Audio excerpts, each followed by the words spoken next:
It's time to get all your Star Wars news in a single file. From Fantatrax TV, this is Good Morning Tatooine! Good morning from Tatooine. It's November 22nd, and we're back once again with our weekly recap of all the Star Wars news from this past week, courtesy of Fantatrax.com. So, on this week's show, we're going to be covering the Black Series new reveals from this past Mando Monday. We're going to look at all the rest of the Mando Monday reveals. It's kind of tricky saying that. From Galaxy of Heroes, Regal Robot, and much more. We'll then have a look inside the cabins of the Galactic Starcruiser, the upcoming Star Wars hotel attached to Galaxy's Edge. And we'll be hearing what Katee Sackhoff has been saying about her role as Bo-Katan as she's been doing the interview rounds. We'll then be talking about Atomic Mass Games taking over the Star Wars miniatures franchise, before we'll be looking at the controversial topic of the week, Alan Dean Foster and his royalty issue he has with Disney. And joining me to discuss all this and more is Mr. Mark Newbold. Good morning, Mark. How are you? Good morning, Tatooine. How are you? I'm really good. And how's your week in Star Wars been? Dominated by that word you can't say, Mando Monday. Mando Monday kept us busy. It's always a busy day on the site. And then, of course, Fridays, it's all about the Mandalorian. So it's been a good week. It's been a good few weeks for Star Wars, I think. So let's jump straight into the news. And first article we're going to talk about is Mando Monday's new The Black Series reveals from Hasbro. So this past Monday, they revealed the Black Series 6-inch Moff Gideon figure. What do you think of this figure, Mark? The figure's amazing. I've got to say that hyper-real, photo-real thing that they do now over at Hasbro has really boosted those figures. They look more value than the cost. They look more detailed than what you would pay for them. Fantastic stuff. And the packaging is gorgeous as well. Love it. And I'm just going to flick back a page there, but Moff Gideon with his Darksaber there, not something we've seen too much of this series of The Mandalorian as yet, but something we're hoping to see a lot more of. Absolutely, yeah. I mean, he ended season 1 sort of brandishing it on top of that TIE fighter, and he's appeared sparingly in season 2, which is probably a good thing for the character. I think too much of him would overcook it. I think there's a moment he feels like a distant threat, and yeah, I think they've got this figure's nailed it. It gets that sort of menace across in the figure as well. Yeah, and his figure's out $19.99 in spring next year, available to order now from Amazon. Up next, the 6-inch Grief Karga figure, another character who featured heavily this week. Another beautifully done figure here. Yeah, really is. They seem to be able to get the clothing just to look so on point now. This really does look like, I mean, again, photo real, like Carl Weathers, of course, Man of the Week, directing the latest episode of The Mandalorian with the Seige. But yeah, a brilliant one. And the picture I picked for the article on the site with him sort of hands on hips, that's very, very much a Grief Karga sort of pose. And yeah, again, nailed it. Yeah, it's another one who's coming out next spring, again, $19.99. This one also a pre-order at Amazon. The last of the Black Series is this Black Series 6-inch Quill. I'm going to get it right at last, I think. I keep calling them Quill. But we're going Quill. Is that what we're going with? I think Quill. I think that's what I say anyway, but then I say AT-AT and Executor, so what do I know? He's a pre-order coming from Walmart. So guys over here in the UK, we can look for it on Amazon, Smiths and all good collecting sites will have that as well. Yeah, I know a lot of Fantatrackers have been pre-ordering these figures, so they've certainly gone down well. Yeah, Paul Naylor there, one of the Fantatrackers, he said he's pre-ordered all 3 and he's loving the Quill as well. Also announced this past Mando Monday, we had Galaxy of Heroes announcing that IG-11 will be joining the cast of characters in that game. IG-11, I don't know if you spotted the statue of him in this week's episode of The Mandalorian, which was it was a nice little touch, that. Nice little touch to Navarro. We've also got pajamas and slippers coming from her universe, which look lovely. I could do with a pair of those slippers. I could see him in those slippers, Brian. we've got a ginormous, in fact, they're calling it a ginormous cuddle plush from Mattel of the child, bigger than the actual child. You could fit the child in that child's pocket. I mean, that is. I bet the frog's bigger than the child. Yeah.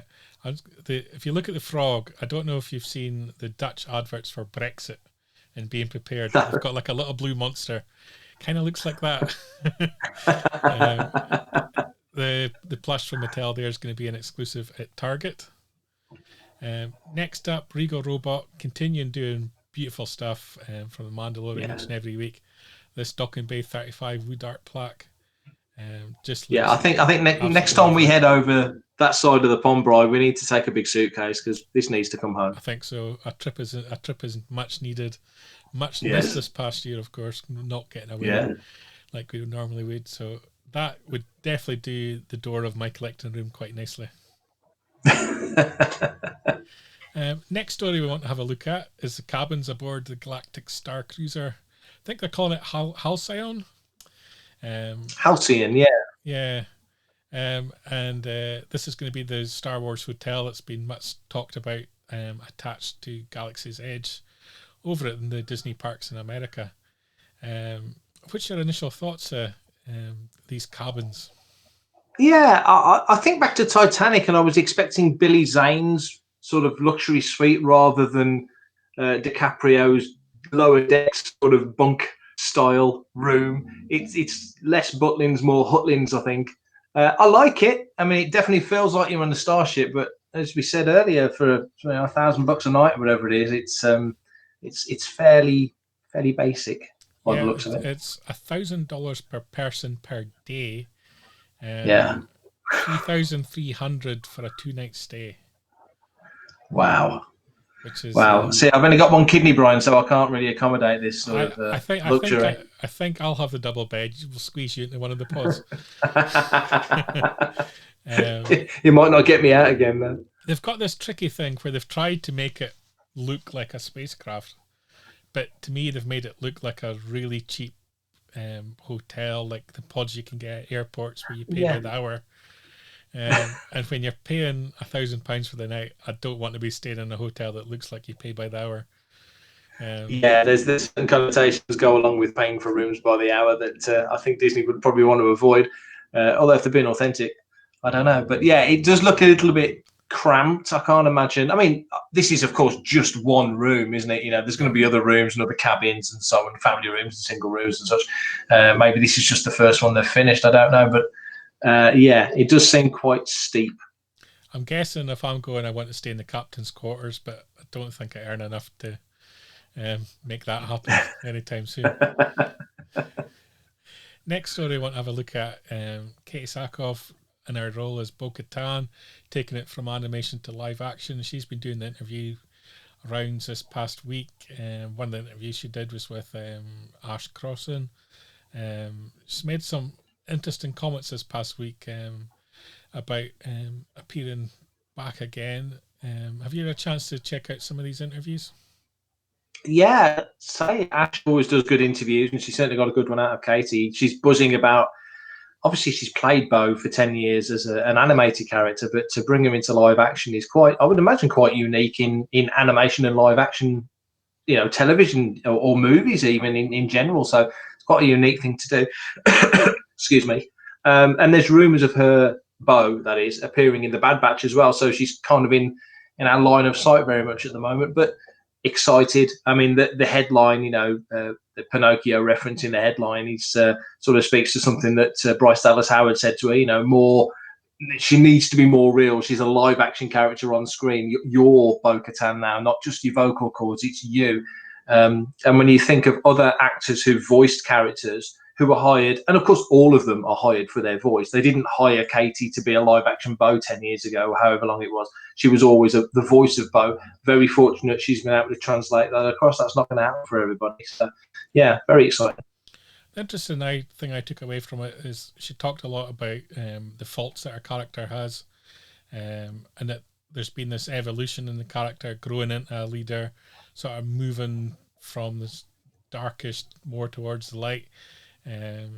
Dealing with the fact that she's got a tremendous ego, and she's enjoyed the fact that her character has changed, and she kind of refers to that as being a beacon of light, because in grim times, people kind of want to see the best in people and want to see people change for the better. And I kind of thought that was an interesting way for the interview to go. Yeah, and it's also, given the time period this is set in, we've seen in the Marshal, that post-Jedi moment of elation and then devastation as, the power vacuum is filled by not the best people in the galaxy, in that particular instance on out there on the Mos Pelgo. And, for her to have her character go on this journey as a personal journey for the character to get better, do better, it felt very much like the Seige as well. A similar thing with Cara Dune and Grief. They've pushed on and changed things, and you see in the progress. It's not all. You're not going into another dark times. It's an uncertain era, but it's not the dark times. And it was good to see, and it's good for her to pick up on that as an actress as well. Our next news item is the fact that Atomic Mass Games are taking over Star Wars miniatures from Fantasy Flight. This is a part of the Star Wars galaxy I'm not overly familiar with. I'm not into the miniatures and so on. But as I understood it, Fantasy Flight were doing a fantastic job and releasing lots and lots of Star Wars miniatures. People were loving what they were putting out in terms of content. So it's interesting that the license is going away and it's going to Atomic Mass. Yeah, it's Fantasy Flight have done a fantastic job, but they have so many systems on the go. Obviously, you see their X-Wing Armada, Legion, there's Imperial Assault, they've got the role-play stuff. There's a lot of other things, a lot of plates that they're spinning there, and that's just the Star Wars IP. They've got lots of other stuff, and I believe the Marvel miniatures are going across to Atomic as well. It's not unheard of in gaming for companies to sort of outsource to others and for things to change mid-flow, if you like. It'd be interesting to see if the packaging changes much, because Fantasy Flight have a very distinct style that really does work. It's a joy to sort of post their stuff on the site, because you get so many images to manipulate and change and do stuff with to make the article look as good as it can. It's great. So hopefully they'll stick with that style. And they'd only just done a refresh for X-Wing, the second edition. The style guide essentially had changed and the packaging was different. So it'll be very interesting to see how they play it, but hopefully a positive move. Next news item was the controversial story of the week, which was Alan Dean Foster has gone public with his royalty battles with Disney. So a difficult story, in that the science fiction and fantasy writers of America have gone public with this, which is an unusual step for them. But they've been trying to negotiate with Disney the terms of Alan Dean Foster's contract that he has with them for his original Star Wars novel and Splinter of the Mind's Eye. Alan and the science fiction and fantasy writers of America both believe that he's got clear contractual right to royalties for those books. And further to that, since 20th century, Fox was purchased by Disney, also having the similar royalties issue over the Aliens books. Incredibly popular author, very unusual for this kind of thing to go public, and it seems to centre a lot around people not talking to each other to resolve these issues. Just wondered what your take was, and your thoughts overall as well on Alan Dean Foster as an incredible science fiction writer and contributor to the Star Wars galaxy. Oh, blimey. I mean, in terms of Star Wars, and not just Star Wars, I mean, he did the same. You mentioned Alien there. He did the same for Trek, wrote the motion picture novelisation and others. He's one of those guys. He was one of the go-to guys, certainly in the 80s, for those novelisations, and not just sort of banging it out on the page, but expanding it and making it more. That original Star Wars novel was so instrumental in getting across what Star Wars was about, along with the Marvel run as well, the early Marvel run. But yeah, his contribution can't be ignored, and he's one of those guys that was there from the beginning, and kept coming back, like Approaching Storm and Force Awakens and other stuff. He's always been in and around it, and contracts change over the years. Anybody who worked at IBM in the 60s, 70s, and 80s had a job for life essentially, and could retire at 50 and just on these amazing packages. You don't get that anymore. Life changes. Industry changes. I think he's probably caught in the crossfire of industry contractual changes, I would imagine. Yeah, but given who it is, let's hope that something can be worked out, because he's too big a name to not be treated. I'm not going to say properly or correctly. That's unfair, because we're not hearing the Disney side. We're only obviously at this point only hearing Alan Dean Foster's side. So it's unfair to criticise too much. But there's obviously other elements that need to be discussed. But if there's not a dialogue, they can't discuss it. So there's got to be some sort of meeting of the mind somewhere. Yeah. And with that's the news covered for this week. So next up, Jabba's Court.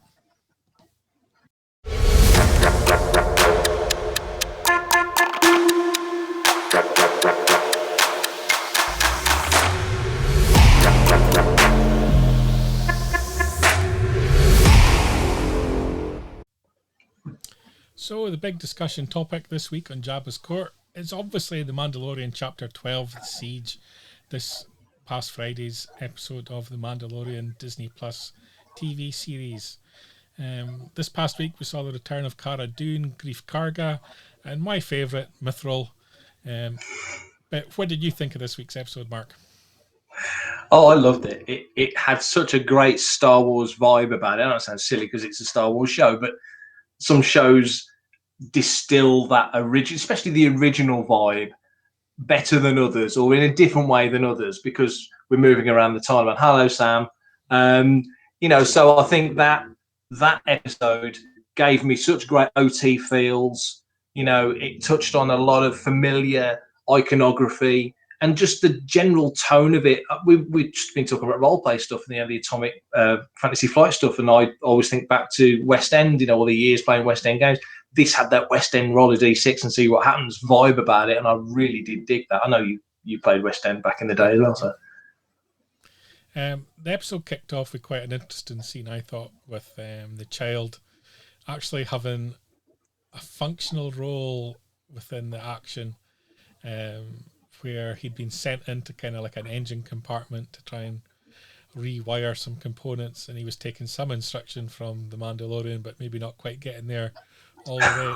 It was interesting to actually see a little bit of evolution of the child in that way. Yeah, and an evolution of their relationship as well, because obviously we've got to the point now where he's saying or giving instructions to the kid, and Baby Yoda's basically starting to get to grips with understanding what he's trying to say. So even though he doesn't quite know his red from his blue yet, and the little moment he had there, you can see that evolving. I think there's a lot more to be done there with those two in terms of communication. And there's obviously funny moments coming, but yeah, it was cool. It was very cool. In his little Jeffrey's tube, it was good. The interesting element as well that went back to Navarro, which has changed quite dramatically from when we last saw it. Yeah, and just say Rob there, absolutely, it was very much like the group scene with the bomb. Navarro was fascinating. I think Navarro is to the Mandalorian what Lothal was to Rebels. I know you're a great lover of all things animated, Brian, and you'll know exactly what I'm talking about. Sorry. Lothal was in one of the books, so I know Lothal. There you go. It's in a book. There you go. But yeah, it was good because obviously we'd been to Navarro, spent quite a lot of time in Navarro in Series 1 or Season 1, and then gone away. And you kind of thought, you could have understandably believed that you just keep moving around the sort of anti-clockwise back around the galaxy, which kind of feels to me that's the way he's heading. I think Hut Space is probably coming up at some point. But no, back to Navarro, get the ship repaired. There's people there he trusts. And to go back to that place that was left in such devastation, really, at the end of Season 1, to see the bar's now a school. There's that statue you mentioned to IG-11. It was a bustling township. It was a good vibe for a place that generally was just only trouble. I really enjoyed going back to that place. We're building a Mandalorian universe now, and that planet feels like it's quite central to it. And of course, two characters there. They encountered Greef Karga, who I believe he called himself the Magistrate. I could be wrong. Effectively the mayor of the town. Yeah. And another Marshal, second Marshal this series for the Mandalorian. This time, though, Cara Dune, a character we're also familiar with. What did you think of the evolution of these characters? They've obviously changed from, what would you call it, from quite grey characters, bounty hunter characters to making a popular, happy town. Yeah, they're lawful good now, aren't they? I mean, it's interesting. It struck me talking about it earlier that, you know, last episode we saw lots of Moncals, lots of Quarrens. This episode we're seeing Aqualish. We're getting a lot of classic creatures, which I'm loving. You know, that's great to see those characters. And in this, Cara goes in and she's not messing around. She clears out what was the Armourer's sort of headquarters, the Mandalorian's previous headquarters, cleans them out. She's not messing around. She's the boss. She's the marshal. Very different marshal to Cobb Vanth in that sense.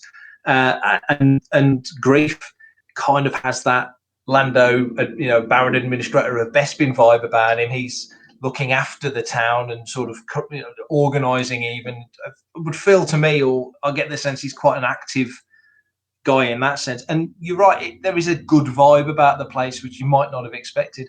And their mechanics are incredibly good because they fix that ship really, really quickly. I wouldn't like to see the bill. We got to venture back to sort of the Bounty Hunters Guild building as well, which they turned into a school, which was a really fun, scene as well. Gave the child a little chance to act a little bit more, show more of its evil side, because I'm adamant that it's not a Jedi, it's a Darth. Stealing biscuits off a child, Marcus Rashford would not be happy.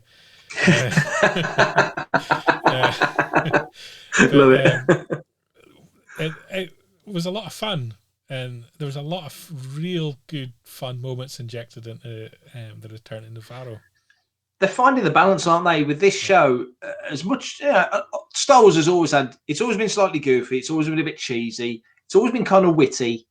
This show's finding the balance between the action really nicely. And yes, I think he has stopped dyeing his beard, Paul. And good spot. You'd know all about that. And you know, having the action put in there and pushing the story forward. You know, it's getting that balance. And there's the levity you need to step you out of because it can, you know, Star Wars can be funny, it can be serious, it can be a bit self-important sometimes. This show seems to be striking a nice balance between all of those elements, and seeing that school was great. Everyone's obsessed with those biscuits, macaroons. They're definitely macaroons, aren't they? I'm getting hungry now.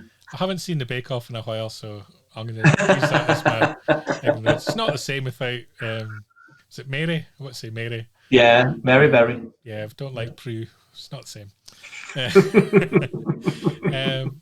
They left sort of the township of Nevarro. They headed out into the wilderness of the planet. And they went to an Imperial base, which they soon, quite quickly discovered had an element of cloning as part of it. Which was a bit of a shock. Do we think this could be the beginnings of linking everything through to the sequel trilogy and the return of Palpatine and Snoke as well, being a clone? Do we think this It's is all funny. linked? Yeah, I think you're right. You know, I think it does feel like it's the start of lacing this all together, because they were talking about season 3 being written of this before they'd even got season 1 finished. You know, so this is a long view. They've took a long view on Mando and a long plan, and it's obviously you don't turn shows like this around in 5 minutes. You mentioned the Imperial base, how visually stunning that looked. The stagecraft in this was just next level. The show just continues to blow me away for what it's putting on the screen. It's a movie. So that's been fascinating to watch. But yeah, the cloning element right at the end of the show, which brought Gideon in and used him to his best effect, you know, briefly, sparsely. I think Carl mentioned it earlier, you know, just bringing him in and just using him judiciously. If he's there all the time, it's a bit like Vader in Rogue One. You only have him in the film for like a sum total of about 5 minutes, if that. And it just works. It's enough to lace into the film to get across what they're trying to do. This guy Gideon is a threat. He's a smart guy. He's got a plan. This is a dangerous plan. And you said it, you know, it kind of does feel that even though we're still decades away from Force Awakens, you're starting to build up towards that. You know, it's worrying for the characters, the potential of what they could do, because clearly the child is a big part of this plan they've got. You know, there's only so much juice in the baby. And they mentioned that they had a volunteer giving them their blood contribution, I guess it is, towards the cloning initiative. Do we think this is going to be a volunteer, or a volunteer in Imperial terms is someone chained to a desk? Yeah, that's a good point. Yeah, there's volunteers and willing volunteers and such. I don't know. I mean, Clone Wars did it well in that they sort of seeded planted the seeds of doubt in certain characters and made you wonder about the intentions of people. This feels like the same, and that it's something that could play out over not just episodes but seasons. The Jedi at this point, obviously post Jedi, Return of the Jedi, would be fairly sparse. We know from Rise of Skywalker that Luke and Leia were training together. I'm not sure what the status of other characters is at this point in the chronology where Luke is in terms of setting up an academy. I think that's still ahead. But nevertheless, there are people like that. It's not like A New Hope when we thought there was, or even the original trilogy, we thought there's Vader and the Emperor and there's Yoda and Ben and Luke, and that's it, really. We know and have known for years that there were many, many more. There's trillions of people out there. But I'd be fascinated to see who and what that is, whether they're being coerced or whether it's a willing choice. You just don't know. We have, of course, got the prospect of meeting Ahsoka this series, with that being the Mando's quest is to travel and find her, and Bo-Katan sort of sent him gave him the information that's going to lead him towards her. There's an issue here in that the Mando could lead the Imperials to Ahsoka and give them another source of midichlorians. That's a worrying thought. I hadn't considered that. Yeah, they could. You've got to wonder. I mean, Bo's pretty much said where Ahsoka is. So Bo knows. Maybe the information's out there. Maybe Ahsoka's feeling more confident in this post-Palpatine Vader era of not having to sort of live a life underground and pretty much hiding, as she probably has for most of it, to be fair, since she left the Order back in sort of season 5 of Clone Wars. It's going to be interesting to see how that plays out. I think, I don't know. I don't think we'll see much of Ahsoka this season at all. The next episode is a Filoni-directed episode. Logic says that this will be the one that he introduces Ahsoka in. I kind of feel like there could be a curveball ahead, and I'd quite like that if there was. Much in the same way that we saw Fett at the end of The Marshal, and everyone's expecting the season to be Fett-filled. Is that even a word? And I don't think we'll see him. If we see him again this season, I'll be surprised. I'll be happy because I love the character. I know Matt will be happy, but because Matt really wants to buy more merchandise. I just think that they're going to. It's almost like they're teeing other projects up almost. Fett's back in the game now. Like we said on Making Tracks the other week, Fett's out there again. They can do stuff with him. Lucasfilm can do books, comics, animated series, TV spin-offs, whatever they want. Much in the same way that now Ahsoka's in this era, and we know it. We know she's here. I think they're being quite cute, and even as the story expands beyond just the lone wolf and cub of Mando and the kid, we're seeing more of the galaxy, which is never a bad thing. I hope we do keep that as the central focus of whatever we get to see. You've also got the prospect that with cloning being brought into the series, that the Dark Troopers there could in fact be Fett clones. And perhaps the Fett that we have seen is not Boba Fett at all, but is merely an abandoned clone out in the galaxy. That's an interesting thought. Yeah, absolutely could be. I mean, Jango was the template, or that first batch of clones on Kamino were based where they were Jango clones, and Boba was allowed to develop at his own pace as opposed to accelerated. So it's certainly out there. And yes, please, we'll get to T-Shirt Man in a minute. Definitely, he's the star of the show. But yeah, I like that thought. I really do like that thought that there's so many options. This is the beautiful thing about Star Wars. There's so many until they nail it down, and even then, you can get chopped in half and still come back and rule the galaxy. So nothing's a given. But yeah, I like that idea. There's definitely some scope in that. So we'll have to round off the discussion of the episode with a chat on T-Shirt Man, as Rob mentioned there. He's become something of a internet meme this week. From one of the press images released for The Mandalorian, in the background, hiding just at the edge of the set, was a guy in a grey t-shirt and jeans. Incredible for a project this size of budget would let something like that slip through, but then we've seen the Starbucks Cup on Game of Thrones. It happens. Look, my thought on this, Brian, I've got to say, last week we saw a Moncal wearing an Amazon knitted jumper, right? So I think this wasn't a stage guy. I think this was actually a character in the show who just happens to wear his jeans from Gap and his T-shirt from Walmart, and but that's what people in Star Wars wear. So I think he's actually an on-screen character, and people are getting it all wrong. So that's my thought. In a year of lockdown, the only place you can get some new clothes has been Amazon. I can finally get Legion approved now. You see, I could cosplay as that and get away with it. We've all been playing T-shirt guy for years at conventions. Very well, yeah. Any final thoughts on the episode and where you want the series to venture next, as we're just passing halfway point? Already? I know, it's crazy. No, I'm willing and happy and looking forward to being surprised. I don't go seeking. I mean, running Fantha and doing Fantha, we both get it, and Matt and everybody else gets news and info come to us. Not actively seeking it out because I'm enjoying just letting this show wash over me. I just think there's surprises ahead. I don't think it's as obvious as we think it might be. And your little pitch about the Dark Troopers being clones of who knows, I'll be all up for that. Paul and Naylor there suggesting some flashback scenes with Moff Gideon interaction with Vader and Palpatine. That would be nice.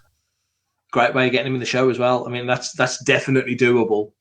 Seeing Vader would be thrilling. We're getting in the comics, you keep getting these little Krennic flashbacks. He's sort of being folded into the to the fabric of that Imperial high command, and you could certainly do it with Gideon. There's no reason why you couldn't do it with him. So yeah, that's a great call. Yeah. Right, time is moving on, so we better head off for a drink because it's time for the last round at the Cantina.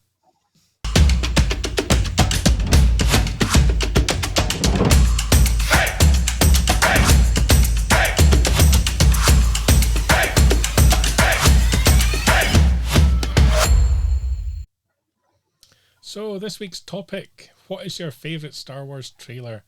On November 18th, it was the 22nd anniversary of the Phantom Menace Trailer 1 being released. So let's reflect on that, but let's also pick out what our favourite Star Wars trailer has been of all time. There's a few, I would say. I'd start with Carrie Fisher's trailer when she was filming the Jabba's palace scenes for Return of the Jedi. That would be my favourite trailer. But short of that, and having a time machine, I would say the anniversary trailer we're talking about here, it's the Phantom Menace first trailer from 1998. That was just so, because we'd had nothing for sort of 15 and a half years, and now we're finally seeing live action, moving, active Star Wars with all these incredible new characters we knew nothing about. We got Star Wars.com back then. We'd had the cast announcements, those photographs. We'll all, if you saw them, we'd flash back to them immediately of, Natalie and Ewan and Liam and those guys. People never knew anything about. All of a sudden, there's Darth Maul on your screen. Instantly iconic. Padme in that classic outfit, the same. Just the promise of what we got to come was almost too much. I'd say still, even when you look at Force Awakens, I would say Phantom Menace is the most anticipated movie we've ever had. I don't think anything's going to come close to that. Yeah, I just remember being at university because they had a network where at home it was dial-up. Hoping it would somehow be quicker there. Netscape was the software of choice back then. Found it via Alta Vista search. And it used to download in chunks. So you used to get like maybe 2 seconds, and then you would have to wait 10 minutes to get the next 2 seconds. And pray nobody rings the house. Nobody ring the house because it'll just bump it off. Yeah. Probably took an hour and a half to download. And sort of that first image of the Gungans coming through the mist. And of course, we didn't know what a Gungan was then, or anything. But it was so beautifully shot. And just the whole sound, the music and that. trailer. Everything was just so beautifully done, and it added to the huge expectation and excitement for the Phantom Menace, something that it could never live up to, because the whole world was speaking about it. It was just insane. You could not put on a mainstream news channel. It was like the number one news item of that day was Star Wars. It was just insanity. Yeah. I mean, like you say, we've talked about this before, the Big Breakfast here in the UK, Channel 4, all the stuff they did there. And I was in the States just before the film came out, and it was the same. It was just amazing to see all this new Star Wars stuff everywhere. It was on the cover of every magazine. Just crazy. And the anticipation and the excitement.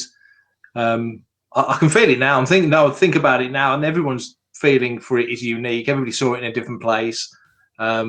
Just amazing. Yeah, just all the good feels and vibes that go with that trailer for me. Yeah. Paul Naylor's thrown out his pick there, the Chewie We're Home moment, showing a celebration. I know a lot of the Phantom Tracks guys were in the audience that day.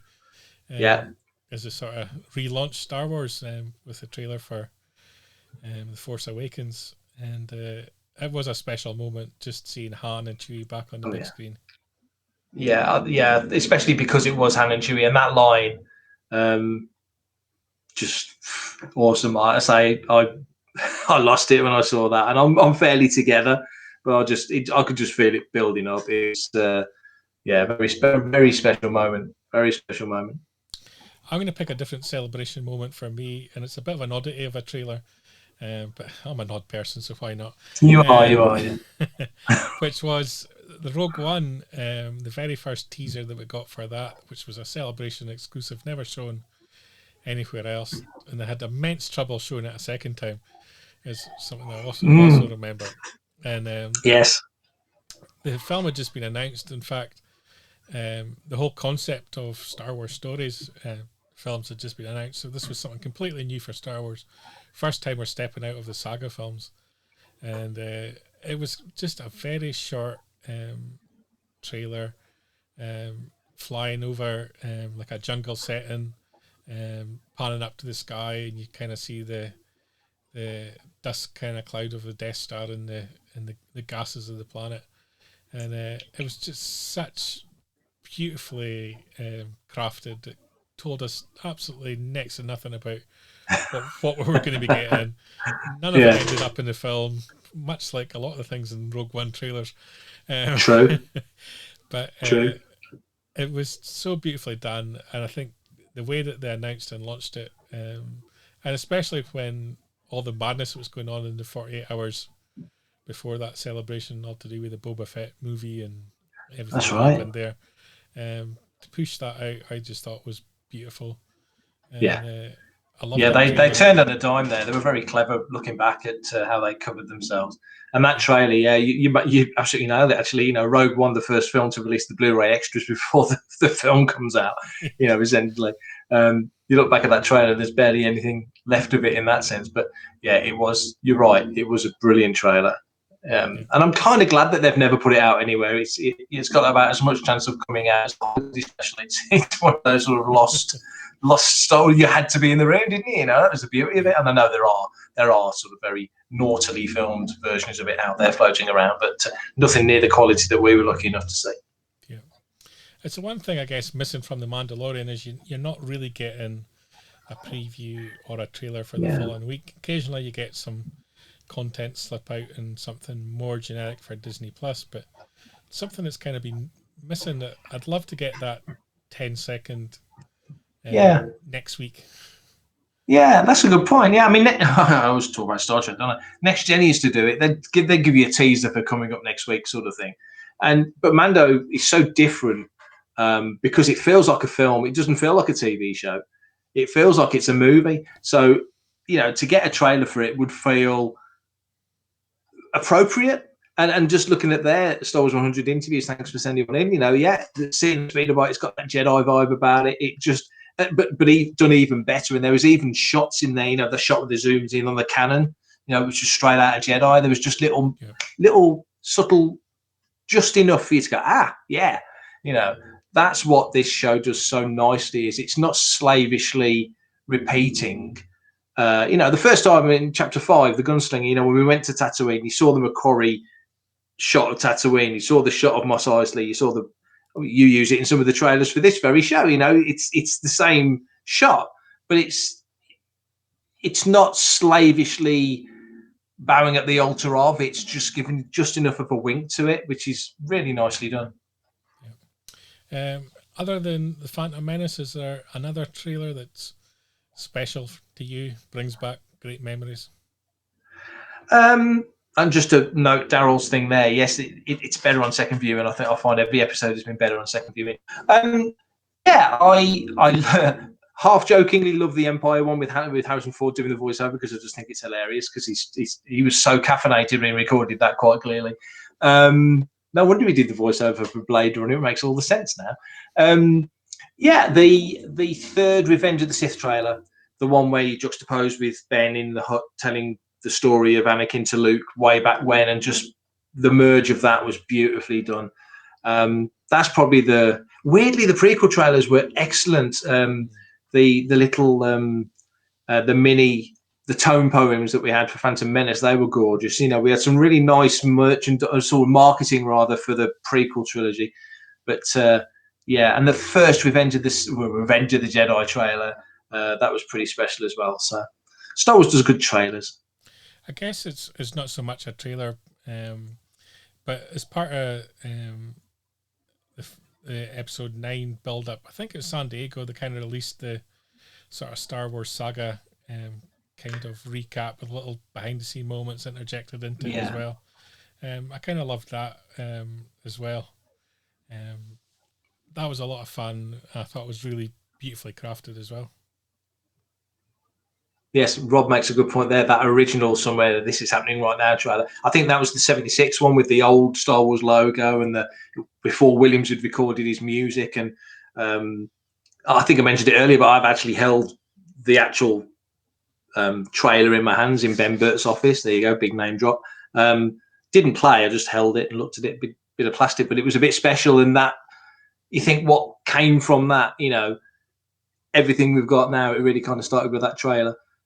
Star Wars does, I just said it, Star Wars does great trailers when they get it right. But that Phantom Menace one was just so special, just that era. I'm very soppy for that sort of late 90s era before we turn of the century, and all our computers obviously all broke, didn't they? That's true. Before we wrap up for today's episode, I just want to do a quick mention of Phantom Tracks Radio, our podcasts. This past week, you interviewed Steve Sansweet, and ongoing at the moment is the Rancho Obi-Wan virtual gala. Yeah, we were very fortunate to get Steve, because he's a busy boy and lots going on. There's always stuff going on at Rancho. He's got the virtual museum who's launched this year, and obviously with everything that's going on around the world, no events, so as a consequence, no tours. So they've decided, instead of doing a physical gala, which should have been in June and obviously got cancelled, they did a virtual gala. So they've kept their yearly annual run of galas going. They had a year off last year. They deserved a break. I think they've been going at it full bore for 6 or 7 years. And it was last night, and I watched a good chunk of it. Great fun, really good, some brilliant guests. Well worth checking out. If you're not a member of Rancho, sign up. It's worth it purely for the membership pack, which I absolutely adore. Got my membership pack last week. Good. It's the badge is beautiful this year, isn't it? Yeah. Really nice. And there's the virtual museum, which again is fascinating to look into. And this very much played off the back of that. If you're a Rancho member and you subscribe to the virtual museum, you didn't have to pay to see the virtual gala. So very, very good. But we had Steve on, as I say, to talk about that and other stuff, not just about the gala. And I think you've got some news about that. Yeah, so we're going to release the video of that interview up on Phantom Tracks TV this week. So check out youtube.com/Phantom Tracks TV. And you'll be able to check out that interview, and we'll put links in the show notes as well to all the gala content as well. Excellent. So thank you, Mark, for joining me this week on Good Morning Tatooine. Always good to have you on as a guest, and we look forward to you joining us again soon. I love coming on. Thanks, mate. Cheers. Cheers. Keep up to date with the latest Star Wars news each and every day on PhanthaTracks.com. You can also find us on Twitter Facebook, Instagram, TikTok, Tumblr, and Pinterest at Fantha Tracks. And be sure to like, comment, subscribe, and follow Fantha Tracks TV to be alerted to new content and to be a part of our live shows.